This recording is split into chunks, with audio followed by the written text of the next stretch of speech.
Welcome to Advanced Performance Driving. I'm Reg Local. You watched the previous video about how to use dual clutch or double clutch transmission cars.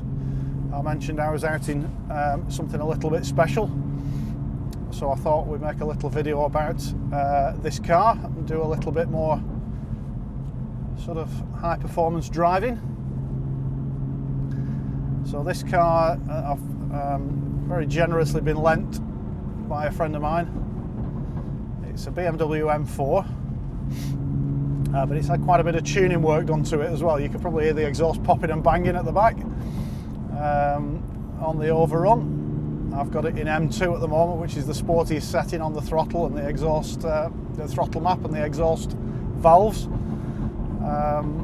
So a normal standard BMW M4 is about something like, I don't know, 430, 450 brake horsepower.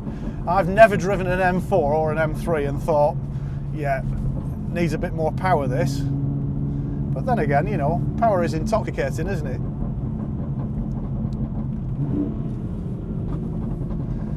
So this car now puts out just over 550 brake horsepower. So to put that into context, that's getting close to sort of 911 Turbo S levels of power. But the 911 Turbo S is four-wheel drive and this is rear-wheel drive. So it helps if you know a little bit about what you're doing to drive a car like this. Makes you wonder why he's lent it me, really, doesn't it?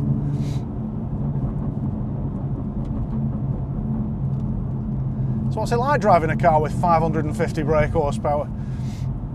Well, it's just like driving any other car to start with. Cars these days are easy to drive. This car has a lovely double clutch transmission. It's got a nice ride, power steering. It's very easy. There's a really good view out. If you go back 15-20 years and look for a car that you could buy with this level of power, I mean, you were right at the extreme end of supercars, which were always compromised, and you sat very low and had a poor view out, and you know, you were wrestling with a recalcitrant manual transmission and being very careful with the throttle all the time because, you know, traction control was you with your right foot. There was nothing more to it than that. But these days, these cars are relatively easy to drive. You know, you can just jump in it and drive it. It's not a problem. As I'm doing now, just bimbling along. But when you open the taps, drop it a couple of gears, that's when the car comes into its own. That's when you realise just how much performance it's got. And the numbers on the dashboard, which I'm not going to read out to you, come up extremely quickly. So one of the things I'd say about driving a car with this sort of power is you've got to be quite responsible, really. The speed is extremely deceptive. The car always feels like it's doing 20 or 30 miles an hour less than it actually is doing.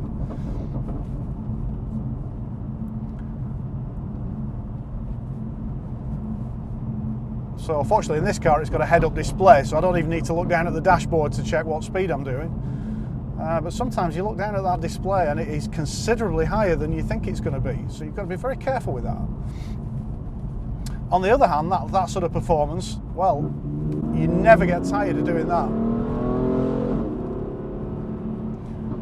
Never get tired of that acceleration. It's always exciting. Got to watch yourself when the road's a bit damp. Like we said before, the car is rear-wheel drive only. It's on a nice, fresh set of Michelin Pilot Sports, so Super Sports, my favourite tyre. So I have a lot of confidence in the grip that the car's got, but with 550 brake horsepower you can very, very easily overcome the grip that's available at the rear axle. So despite the fact that the car's got traction control and stability control, and we're leaving all those systems switched on when we're on the road because you'd be an utter fool to switch those off in a car like this, despite that there is still quite a squirrely back end on this car. If you're using a lot of that power, not all of it, but if you're using a lot of it, when you change gear you can feel that power thump through to the rear axle. and it's very easy for that back axle to start moving around, getting a little bit lateral and sideways, and that's where you've got to be very careful on the road.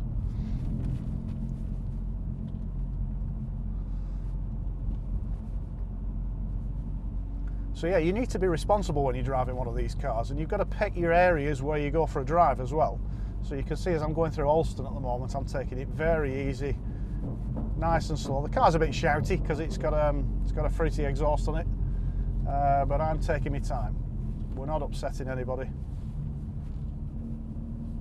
But once we get up onto Hartside Pass, into the national speed limits, we'll open the car up a little bit and we'll experience some of that intoxicating acceleration and performance.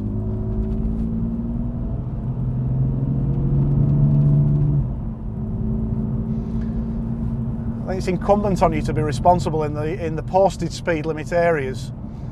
So 30s and 40s and 50-mile-an-hour speed limits. Always try and stick to those. It shows an element of discipline. But then when you get to the national speed limits, I'm not advocating breaking the speed limit at all. National speed limit roads tend to be a little bit more open, better views. It's a little bit safer to open the car up and move it along at a little bit more of a pace.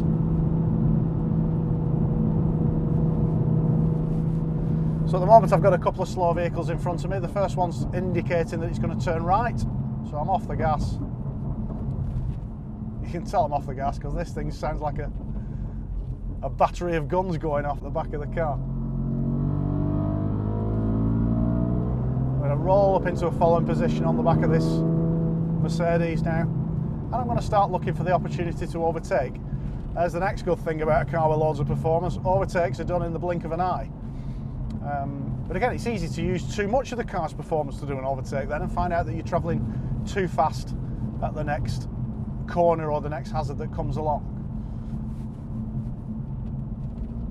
So whereas in a lot of cars you might need to rev it right out to get enough performance to get past the car in front, in this it really is just a fractional squeeze of the gas pedal,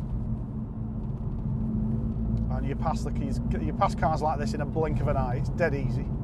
But it's also dead easy to get a bit too pushy and start looking with your right foot, and I've talked about that before in overtaking videos. Don't look with your right foot. So I'm looking up the road up ahead. There's a right-hander coming up. Quite often off a right-hander, there's your best opportunity to overtake. So on the approach to that right-hander, I'm just going to click the car down to third. It matches the revs beautifully. Checking the mirrors, there's nobody behind. There's a break in the lines there. There's the opportunity. And you don't need much. That was a fairly short straight, and in a lot of cars you wouldn't have got the overtaking there. But in a car like this, it's effortless almost.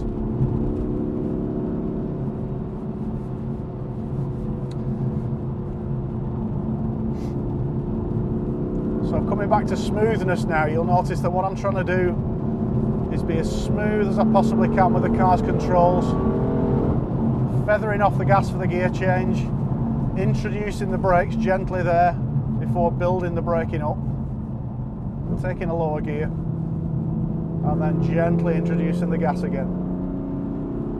I like this idea of tapering the car's controls, tapering the braking in and out, the steering in and out.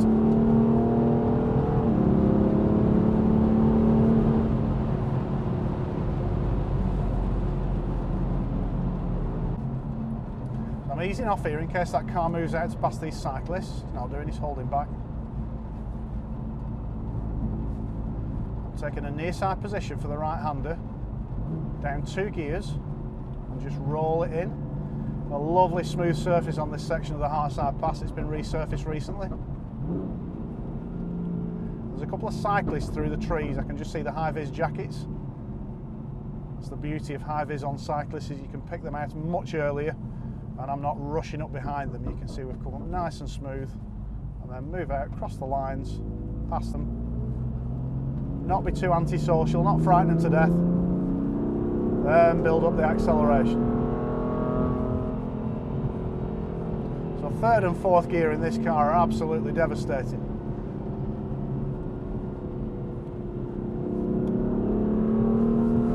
The headlights coming towards me now, looking up to the top of the hill. A little bit of blue sky poking through, which is nice.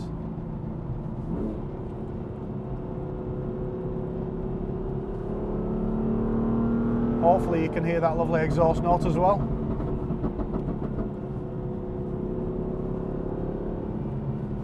But watch my steering inputs, nice and smooth. Nothing ridiculous. Not throwing the car into the corners. And the steering and throttle inputs are matched. Almost like the steering and the accelerator are mechanically linked to each other. As soon as I turn into a corner, you'll hear the gas applied. Steering the front of the car with the steering wheel and the rear of the car with the accelerator. A little bit of brakes there, off the brakes, third gear, steer and gas. From the gas, and that gas just pushes that rear end into play. They're not big inputs. I'm not giving big inputs on the accelerator pedal. I don't need to in this car. Roll up behind the little Suzuki Swift now and start looking for the opportunity to overtake. A little bit of local knowledge. I know I'm getting towards the top of the hill now. We've got some stuff coming towards us.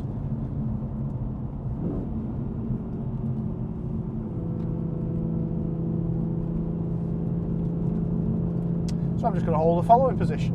And this is where restraint comes in, that responsibility and that restraint. Not pushy with the car in front. We're all sharing the road with each other, and we're all out here to look after each other, so I'm not doing anything ridiculous. I think he might be turning off, he's braking a lot, but I'm not getting pushy behind him.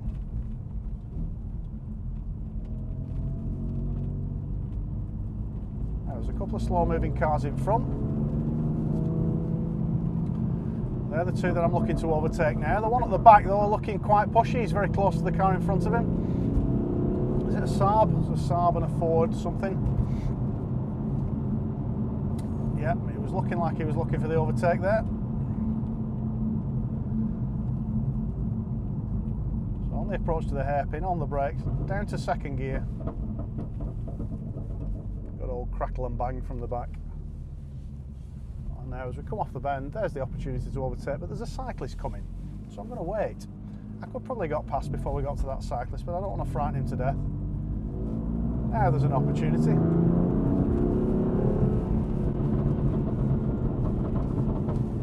we're using the full width of the road. It's perfectly safe, looking all the way around this bend now. No issues here at all. Looking for the opportunity to overtake the Saab. So as we come off this next corner now, I'm going to take him on this left-hander. And that was on all the way, not a problem at all. A little bit of offside for this right-hander now, and then it's into a slightly tighter left-hander. So I'm on the brakes, down to third gear, and then rolling the car in on the gas. Nice and smooth, very smooth inputs. Out towards the centre line, little bit of brakes. Focusing on the limit point, looking for the movement in the limit point. You can see all the principles of advanced driving, roadcraft, system of car control. They are just as relevant, if not more relevant, in a car with this level of power.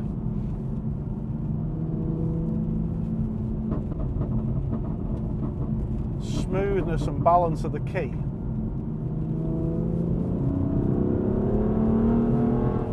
Cyclist coming up the hill, got a car approaching these bends.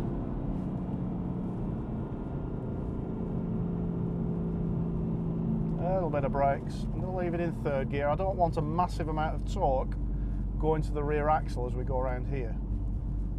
The road's wet. It's 550 brake horsepower. Third is a more sensible choice in the dry here. In the wet.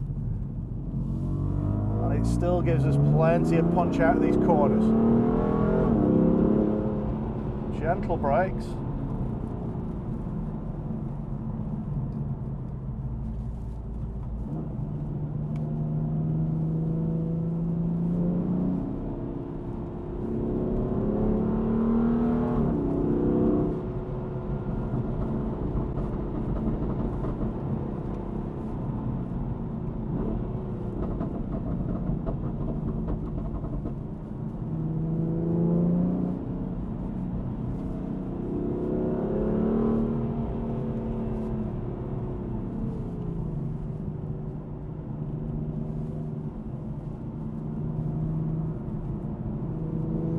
Down to that section of the Hartside Pass now where are really tricky little corners.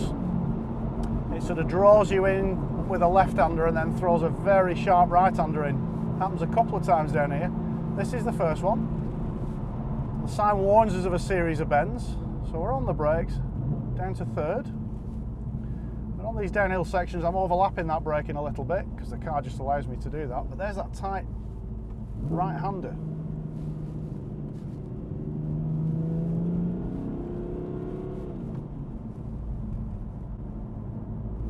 And I've just short shifted up to fourth there because again I didn't want a massive amount of torque going to the rear axle, and fourth in this car accelerates like second in most other sports cars that you might have driven. So I will compare the acceleration in fourth gear in this car from 30 miles an hour to, you know, second gear in a Porsche Boxster or something like that.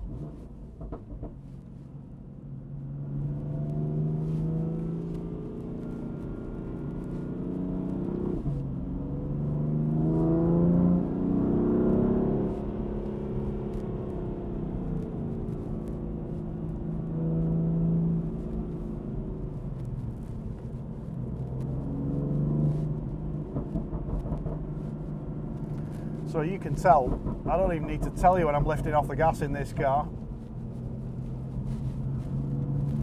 That battery of artillery at the rear kicks in.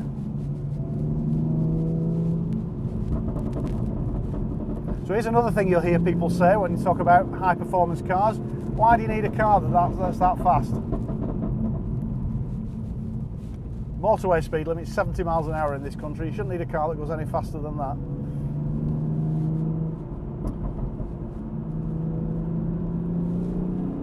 But it isn't all about the top speed. You know, I wouldn't go anywhere near this car's top speed on the public road in this country.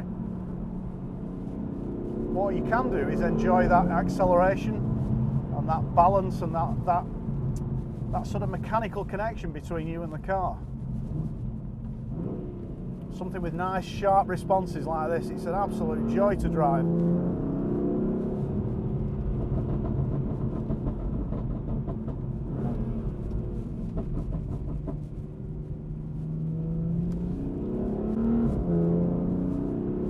Not all to do with the car's top speed, it's to do with how it gets through the gears and how it performs and how the car relates to you. You end up feeling like you're sort of connected to the car, like you almost like you are a component of the car. You're intrinsically linked together. The car definitely feels like an extension of you. So with my hands on the steering wheel, it feels like my hands are out in front of the car feeling what's going on.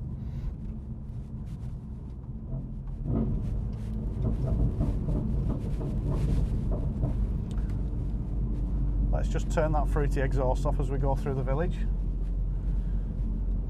Another good thing about modern performance cars is there's all these switchable systems, so I can tone the exhaust note down a little bit as we come through here. It doesn't get all poppy and bangy, we're not frightening people. You've got to be concerned on rural roads like this, for example. If we come across somebody on horseback, they're not going to thank us for having an exhaust that's popping and banging. So all I need to do is just thumb that M1 switch on the steering wheel, and it just turns things down a little bit, makes it a little bit less antisocial.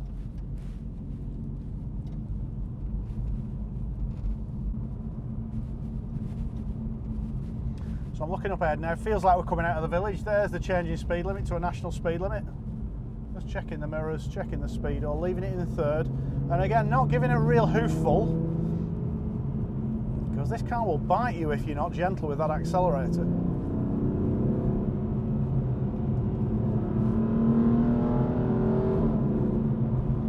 No point when I've been driving this car have I used full throttle at all. I'm almost just curling my toes in my shoe on the accelerator sometimes.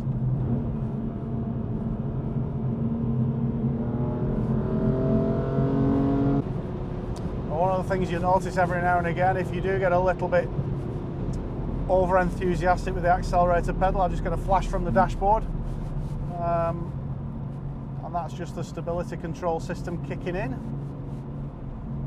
Now initially that looked like a good opportunity to overtake there, but we lost the view very quickly going in. I'm glad we didn't.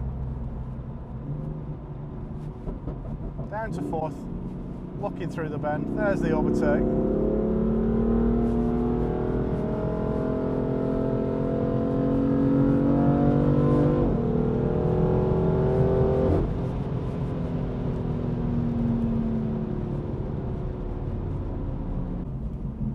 I'm looking for a view down the inside of this Luton van, or this 7.5 tonner.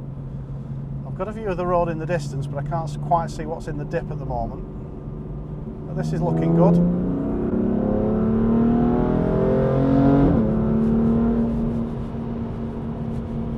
But again, it's not using all the car's performance to get that overtake. If I used all the car's performance, we would have ended up going much too quickly into this corner.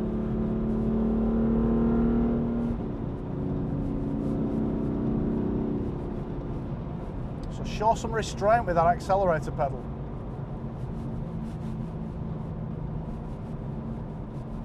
And again, when you come into a speed limit area like this, a little bit of respect for the locals. Let's stick to it.